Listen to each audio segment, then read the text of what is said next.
Hello, Trekkies and Truckers. Well, it's another day of Star Trek Timber, so let's start today off with Birthright. While the Enterprise is docked at Deep Space Nine, providing assistance in repairing the Bajoran aqueducts, Worf is approached by an Uridian information broker, Juggling Shrek, who claims that Worf's father was not killed at Kittimer, but is instead alive at a Romulan prison camp. Since Mog's capture would dishonor Worf and his own son, Worf is reluctant to believe the alien's claim, but it upsets him. However, following an accident, Data has a dreamlike experience that involves his creator, and Data approaches Worf to ask about a time Worf himself had an hallucination during a Klingon ritual. Worf realizes that it is important to learn the truth about his father. Data continues to pursue the meaning behind his dream. Jordan and Dr. Julian Bashir, DS9's chief medical officer, will actually recreate the experiment that caused the dream, a dangerous venture that could damage Data permanently. Data has the same experience, when she continues on to a conversation between Data and Dr. Noonien Sun, his creator. Sun encourages Data to continue dreaming. Awake, Data comes to the conclusion that Dr. Sung pre-programmed the ability to dream in anticipation of activating it himself. The energy charge from the experiment simply activated this feature. Data then plans to henceforth spend a brief period each day experiencing these dreams. Worf suspects the information about his father to be a trick and forces a reluctant Uridian to take him to the prison camp himself.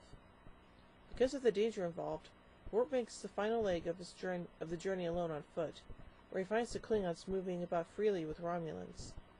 He corners one of the Klingons, and informs him that his father fell in battle at Kittimer as he thought, meaning that Worf's family honor is intact. Whew! When Worf offers to free the Klingon prisoners, they insist on staying. Since he is aware of the camp's existence and location, they insist that he must also stay. Two armed Romulans show up to prevent Worf from leaving. Part 2 deals entirely with Worf at the Romulan prison compound. Yeah, I forgot this is a two-part again, and we're being in this one full episode. Worf is puzzled by the Klingons' lack of desire to escape, but the elders explain that it is not a prison in the conventional sense.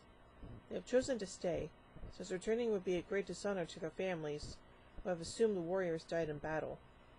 Worf is not allowed to leave, however, to keep the compound secret. He discovers, to his disgust, that some Romulans and Klingons have even intermarried and had hybrid children. Okay, I don't want to think about that. Worf inspires the young Klingons, who were born in the compound and know nothing of their heritage, to be curious. He teaches them Klingon myths, martial arts, hunting, and other elements of their culture. Even the head Romulan, Tokath, offers Worf a choice: to live among them according to their rules, or to be executed. Worf chooses death, which is honorable in its defiance.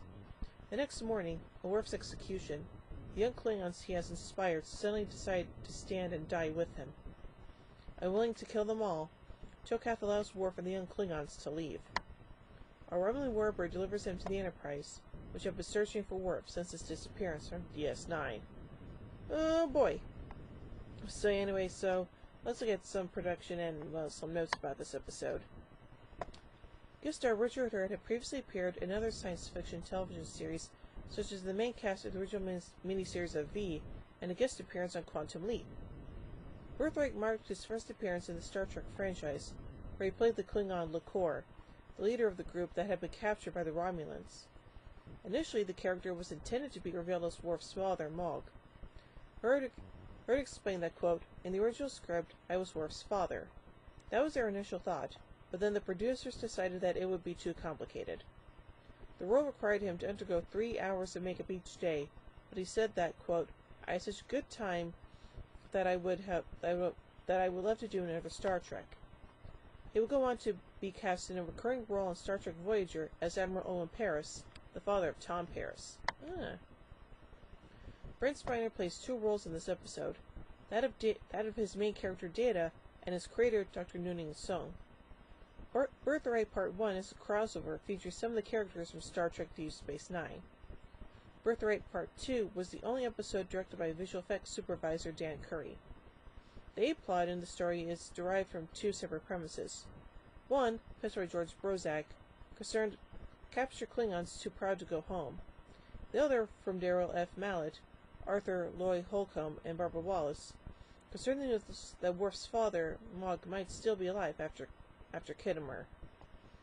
The map painting of the Khitomer massacre survivors' outpost is the same map painting of the Bajoran village in Star Trek Deep Space Nine Storyteller episode, Season 1, Episode 14.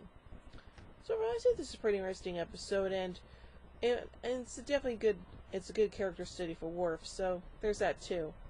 So overall, I give Birthright 4 warp cores out of 5. Well, join me soon as we take a look at Starship Mine. So, until then, live long and prosper, everybody.